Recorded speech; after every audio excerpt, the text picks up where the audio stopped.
4 hermanos, tengo un hermano muy seguido. Vivíamos muy cerca de la ría, vivíamos muy cerca del mar, que es una de las imágenes constantes para mí de la infancia en Portugalete. Y bueno, pues las correrías por el pueblo, y también yo creo que con mi hermano mayor, que era un año mayor que yo, Javi, muchísima relación de lectores, nos gustaba el cine, nos gustaban las películas, de ver muchísimo cine.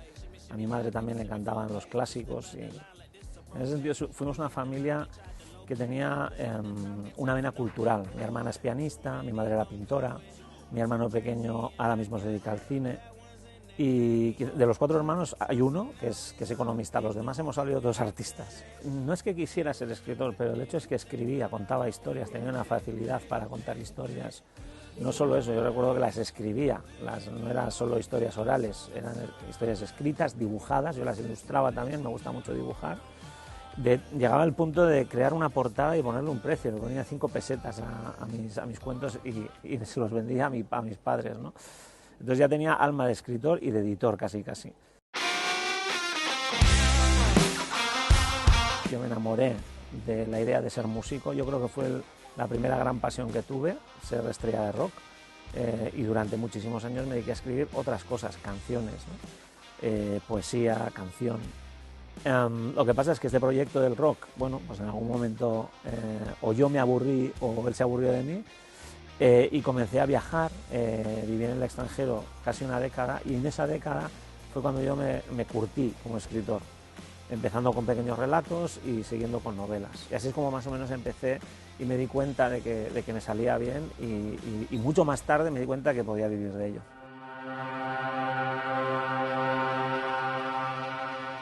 Mi primera novela tenía muchísimas referencias al estilo de las novelas paranormales de Stephen King, donde hay una pequeña playa, unos vecinos, un ambiente muy doméstico, de amigos, y por ahí, ¿no?, la referencia al Stephen King. Yo creo que después, lentamente, yo he ido abriéndome a otros estilos, he ido creando lo que yo considero que es mi voz, aunque yo siempre tendré mi momento friki de Stephen King, que me gusta pues meter mis pequeños guiños. También soy un gran fan de Lovecraft, de Edgar Allan Poe, de los grandes novelistas de lo que viene a ser la novela, vamos a decir, de terror clásica, ¿no? Y siempre es una de las raíces de mi estilo, pero hay otras cosas. Está Agatha Christie, está Patricia Highsmith, está la novela negra norteamericana, la española también, así que soy una mezcla, yo creo, como todos los escritores, ¿no? De entrada diría que es un estilo rápido, entretenido, busca mucho el entretenimiento. Comienzo siempre con escenas, ya el arranque, la premisa, las primeras páginas del libro están diseñadas para enganchar al lector. Y después, una vez que tengo al lector en el bolsillo y le sigo alimentando con giros y vamos a decir, con estas claves de un enigma, ¿no?, que es lo que normalmente suelo contar, aparte de que son novelas de acción, pero sí que tienen un gran enigma normalmente. Y después intento meterme en otros niveles, en niveles ya de personajes, niveles de historias familiares, contar otras cosas que me apetece contar una vez que estamos ya el lector y yo mano a mano. Él se ha convencido que quiere hacer el viaje conmigo, y yo le voy a llevar por este camino entretenido, para mí divertido, pero también vamos a hablar de otras cosas. Intento llegar a otras partes, ¿no?, con las novelas. Yo creo en el trabajo diario. Creo que esto es una habilidad que es como un músculo más que hay que entrenar todos los días. Y cuando no estoy escribiendo una novela, cuando no he decidido ya qué proyecto voy a atacar, normalmente lo que suelo hacer es sentarme todos los días igual y escribo un poquito. Escribo un diario, un cuaderno de bitácora de escritor, en el que me voy contando a mí mismo pues lo que se me ocurrió ayer, mientras leía tal libro, mientras veía tal serie, reflexiones sobre personajes, cosas que podría hilar. Digamos que de alguna manera escribo todos los días, le doy a la tecla, aunque no sea un texto que vaya a ser publicado. Escribo porque el hecho de escribir es para mí un mecanismo que hay que moverlo continuamente, ¿no? Y lo que hago es lanzarme preguntas a mí mismo, que muchas veces lo que va a pasar es que se van a responder en el momento más inesperado, en la ducha, en la sauna, en la piscina, caminando por aquí, de pronto va a surgir la respuesta, ¿no?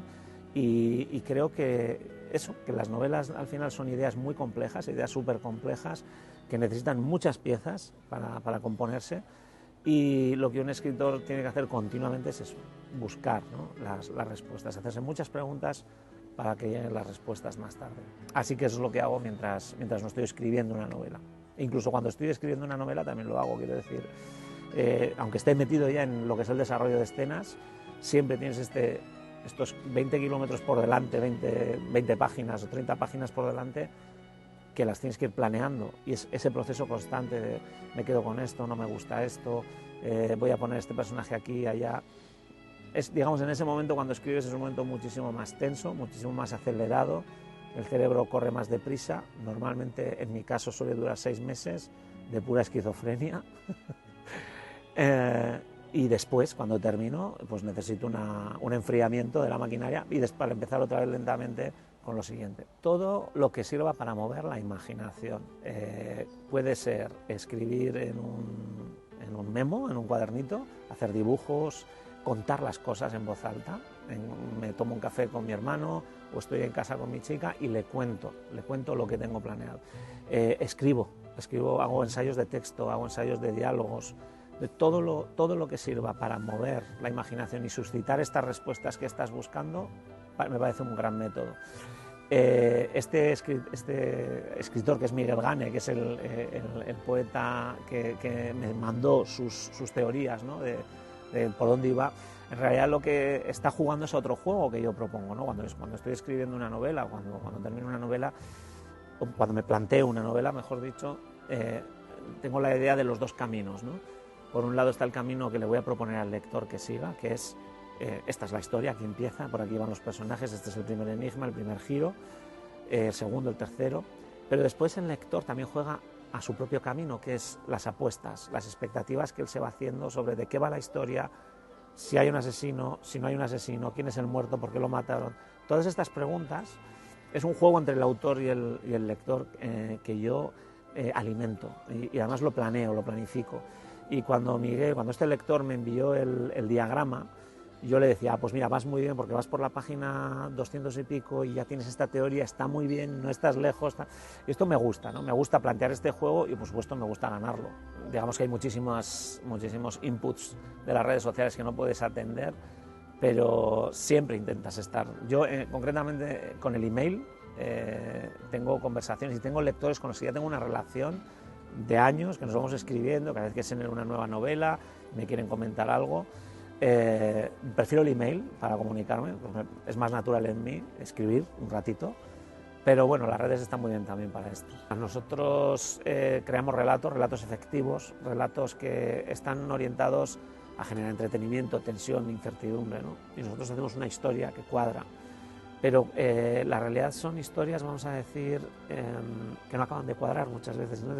Que tienen aristas, que no tienen finales, o que no tienen finales bonitos, que no tienen finales justos, donde quizá los héroes a veces no terminan ganando, ¿no? O los villanos no terminan pagando. Y cuando te encuentras estos relatos de la vida, desde luego te impresionan, ¿no?, por la crudeza. Pero desde luego son el germen de las historias. Y lo que hacemos después los escritores es recogerlo y tratar de ponerlo, no voy a decir bonito, pero de alguna manera redondo, para poder darlo en una historia y que la gente la lea. Que es un tipo de lectura de las que se encuadran en las lecturas, vamos a decir, más rápidas, más fáciles. Quizá de temática no es para todas las edades, depende qué thriller cojas, hay que elegir muy bien. Yo creo que hay novelas de misterio juveniles muy buenas para chavales ya a partir de 10 años, pero hay novelas que las deberías coger ya con una edad, ¿no? Por el uso que le dan a la violencia o a otros aspectos, ¿no? Pero yo creo que la lectura del thriller, de lo negro, es algo que nos ha apasionado a todos, ¿no? Es antigua, es antiquísima. Yo cuando muchas veces dicen, no, es que el thriller es una cosa moderna, no, o sea, cuando Herodes se cargó a todos los niños en busca de Jesús y sus padres tuvieron que escapar, no era más que un thriller, ¿no? Aquello, y muchísimas historias que están en la Biblia son historias de presagios, de escenas de tensión, de asesinatos, Caín y Abel, ¿no? Ese tema ha estado siempre en nuestro ADN como consumidores de historias. Lo que se tiene que comprender, ¿no?, muchas veces cuando se habla de leer, ¿no?, y de leer no se lee tal, nosotros somos consumidores de historias. De hecho, nos construimos a nosotros mismos a través de las historias. Todo lo que sabemos nos ha llegado en forma de historia. Entonces, la lectura en sí misma no es más que otro foco donde nacen las historias, lo mismo que puede ser la serie, la tele, las redes sociales. Lo que nos interesan son las historias. Entonces yo creo que hoy en día, para fomentar que la gente lea, lo que hay que intentar es encontrar la historia que interesa, ¿no? Y entonces el formato ya dará un poco menos igual. Pero lo que nos tiene que ser es una historia, tenemos que encontrar historias apasionantes, historias que nos atraigan, ¿no?, poderosamente. Y eso es lo que intentamos hacer, por ejemplo, los Escribimos Negra, ¿no?, o Thriller. Son historias que en esa primera página ya te hemos planteado algo que no queremos que nos dejes, que tienes que llegar al final para revelar ese enigma, ¿no? Es un poco lo que buscamos. Y es una competición directa, pues, con las redes sociales, con el WhatsApp, que lo tienes al lado continuamente dándote campanitas, y tenemos que luchar por atraer a ese consumidor de historias a nuestra historia. Pero no pasa nada porque consuma otras, pero bueno, vamos a jugar a ese juego, ¿no? Vamos a intentar traerle a nuestro terreno. Estar concentrado en algo durante mucho tiempo, yo creo que es una de las grandes cosas que se están perdiendo a toneladas con las nuevas tecnologías. Y los libros es intentar combatir un poco eso, ¿no? Intentar mantenerte concentrado en la lectura. Yo creo que es un gran hábito para la gente joven por eso. Yo, de entrada, el tren me parece uno de los mejores lugares del mundo para leer, siempre lo he pensado. Creo que el tren tiene el ritmo que tienen los libros. El tren es pausado, es tranquilo, no sacude, no se agita demasiado, nos permite concentrarnos. Yo siempre digo, además, siempre tengo como esta imagen para explicarle a la gente cuando me dice, bueno, y cuando escribes y tal, las primeras escenas. Yo siempre digo, tú imagínate que entras en el vagón de un tren y tienes que hacer un viaje, vamos a decir, Ámsterdam-Berlín, de 7 horas, y quedan 2 asientos libres. Automáticamente analizas las personas que te van a tocar de compañero de viaje y eliges, ¿no? Eliges. La primera impresión cuenta mucho, ¿no?, a la hora de crear un personaje, esa primera imagen, ese primer flash. Entonces sí tengo el tren presente incluso en las metáforas sobre cómo construir un personaje que te dé un primer flechazo, ¿no? Y yo, pues he sido un gran usuario de trenes, donde he escrito, he leído muchísimo, he terminado novelas, sí. Sigo atado de alguna manera a Portugalete en muchas cosas. De entrada voy todos los años a presentar mis libros, que me invita el ayuntamiento.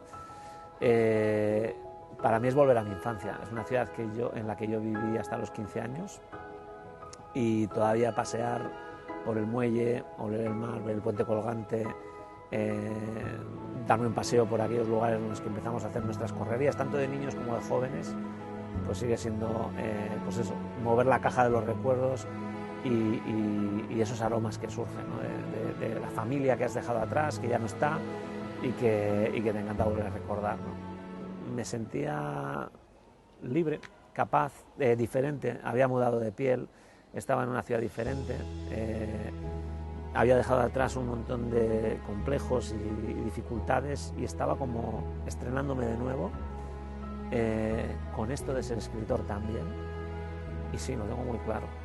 Cualquier día o cualquier noche en Dublín, en aquel primer año, tomándome una pinta, escuchando y tocando música y escribiendo.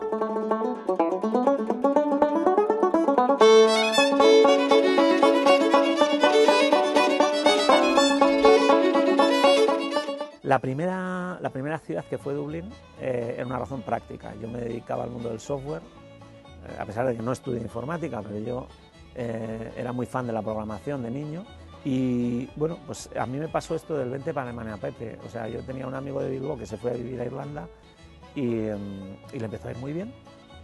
Y me dijo, mira, aquí se está fabulosamente, ¿no? Hay mucho trabajo de informático y tal. Y terminé llegando a Dublín. Recuerdo que llegué un día de enero del año 2007, si no me acuerdo mal, a un lugar muy oscuro, que a las 4 de la tarde era oscuro, pero un lugar que desde el principio me dio algo más, ¿no? Yo llegaba allí buscando un trabajo, pero me dio una especie de paisaje fantástico, literario, narrativo y artístico. Y yo, que ya estaba haciendo mis pequeños peinitos con los cuentos y los relatos, me sentí que estaba en el lugar correcto para empezar a escribir. Y Ámsterdam ya fue puro vicio viajero. Yo tenía muchos amigos que estaban en Irlanda, que se mudaron a vivir todos a Ámsterdam de una tacada, y nos fuimos en comuna, allí a lo loco, a vivir en Ámsterdam. Fueron 4 años muy divertidos, como os podéis imaginar.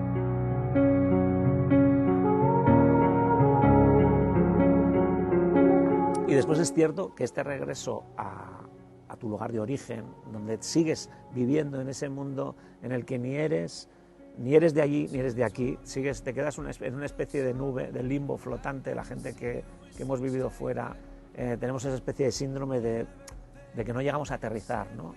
Con los dos pies, ni siquiera en nuestra propia casa. Eso también lo reproduzco mucho en las novelas. Yo creo que una de las cosas sobre las que uno escribe es el qué hubiese sido, sí, ¿no?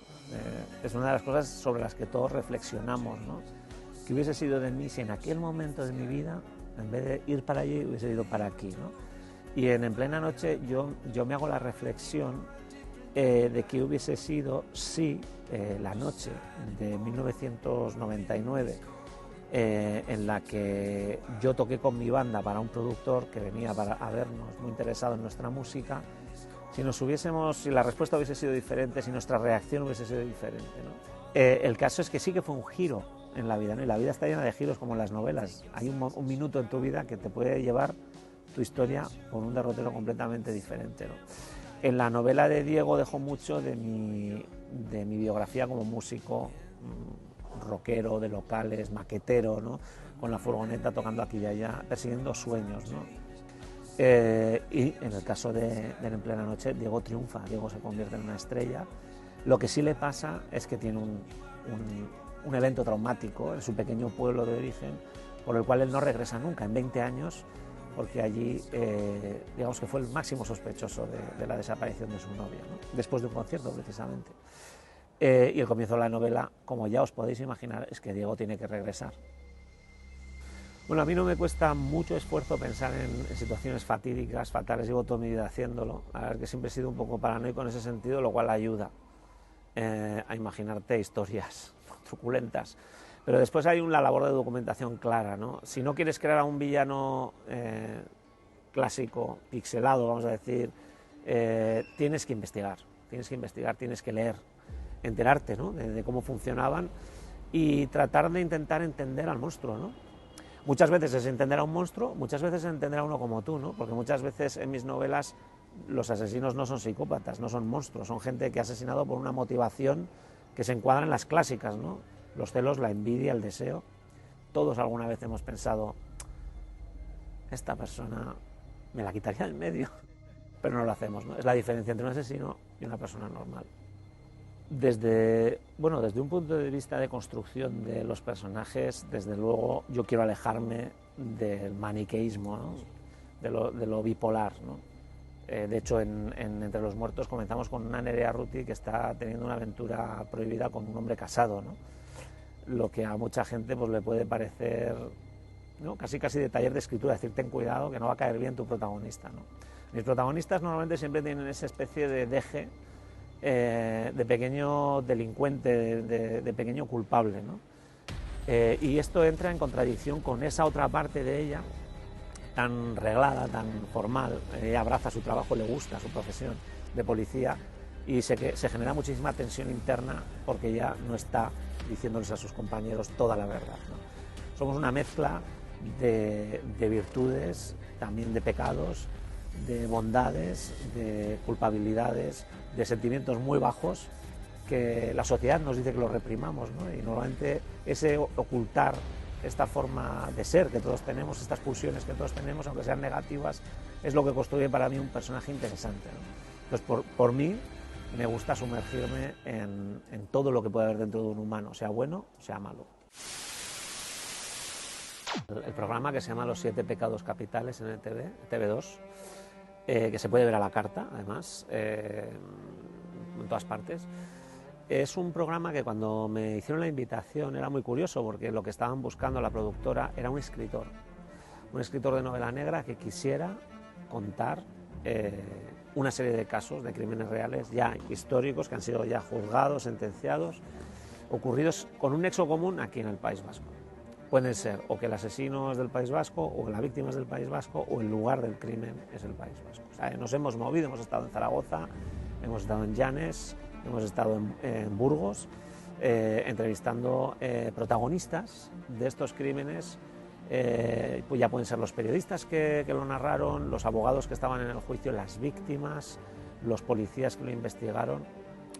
Para mí ha sido una experiencia súper interesante, porque claro, de entrada es una gran oportunidad de profundizar de una manera de primerísima mano en estos crímenes, hablando con la gente que los investigó, que además te cuentan anécdotas que jamás quedan recogidas muchas veces en ninguna parte, ¿no? Como mucho en un sumario, pero pues hablar con la policía científica de cómo se encontraron en la escena de un crimen, tal cual llegaron, ¿no?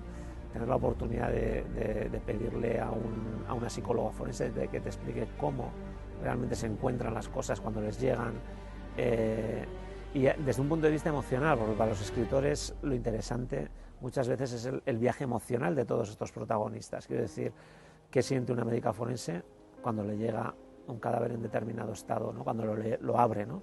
y tiene que investigarlo? O un policía científico ante una escena absolutamente truculenta, ¿no? Que a cualquiera de nosotros nos haría salir corriendo, ¿no? Y ellos se tienen que quedar allí investigándola. Esta capacidad de conocer a los profesionales, de preguntarles y repreguntarles como escritor, pues me ha dado muchísimo material que espero, desde luego, sembrar en mis novelas, ¿no? Después, a nivel humano, también te da una dimensión de la profesionalidad, ¿no? y de lo graves que son estas profesiones muchas veces. Es decir, joder, de esta primera línea de defensa, esta gente que está ahí enfrentándose al crimen, ¿no? Porque los demás, algunos lo escribimos, otros lo vemos por la tele, pero hay gente que realmente tiene que salir todos los días a enfrentarse a esto, ¿no? Y también un recuerdo o una sensibilidad especial con las víctimas. En el programa hemos prestado mucha atención a las víctimas, hemos hablado con víctimas de maltrato, con víctimas de violaciones, hemos tenido la ayuda de psicólogos que nos cuentan cómo se procesa esto, ¿no? Como una mujer, un hombre que ha sido agredido, una persona que ha tenido una desaparición en su familia, cómo lo sobrellevan, ¿no? El proceso psicológico. Y también ha sido, para mí, como persona, como escritor, algo importante, algo que yo creo que de alguna manera terminará saliendo en mis novelas, ¿no? Nosotros creamos relatos efectivos, relatos que están orientados a generar entretenimiento, tensión, incertidumbre, ¿no? Y nosotros hacemos una historia que cuadra. Pero la realidad son historias, vamos a decir, que no acaban de cuadrar muchas veces, ¿no? Que tienen aristas, que no tienen finales, o que no tienen finales bonitos, que no tienen finales justos, donde quizá los héroes a veces no terminan ganando, ¿no? O los villanos no terminan pagando. Y cuando te encuentras estos relatos de la vida, desde luego te impresionan, ¿no? Por la crudeza. Pero desde luego son el germen de las historias. Y lo que hacemos después los escritores es recogerlo y tratar de ponerlo, no voy a decir bonito, pero de alguna manera redondo, para poder darlo en una historia y que la gente la lea.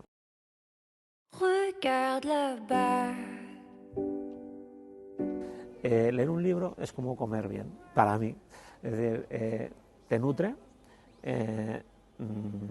vamos a decir, te hace estar en una actitud, como hemos dicho, que te va a ayudar en otras cosas en tu vida, te va a ayudar a estar más concentrado, te va a ayudar a pensar mejor, a hablar mejor, a tener mejor lenguaje, a expresarte mejor, con lo cual esos son los nutrientes de la lectura. Entonces yo invitaría al chico de 15 años, que realmente es mucho más divertido y más atractivo estar dándole al dedo a un reel, quizá, sí, pero piensa que lo que estás comiendo es comida basura normalmente. Y si lees un buen libro o un libro que te interesa, estás nutriéndote de cosas que te van a ayudar en otras cosas de tu vida, como puede ser estudiar, hablar, expresarte el día de mañana. Vamos a decir, el estado emocional es como un cuadro, ¿no? Y a veces parece que se están pintando todo colores oscuros, todos los inputs que nos llegan son muy oscuros, pero como se dice en el mundo de la meditación, que me gusta mucho, es que detrás de todas esas nubes hay un cielo azul, ¿no? Entonces, concentrémonos en las cosas buenas, en nuestros proyectos de vida, intentemos llevar a cabo lo que nosotros teníamos en mente antes de que nos empezasen a dar estos brochazos de negro, sigamos adelante, intentemos no desviarnos mucho y bueno, la suerte dirá lo que podemos conseguir o lo que no. Un coin tranquille, peut-être une île, vie indocile, la nuit défile dans mon exil, un coin tranquille.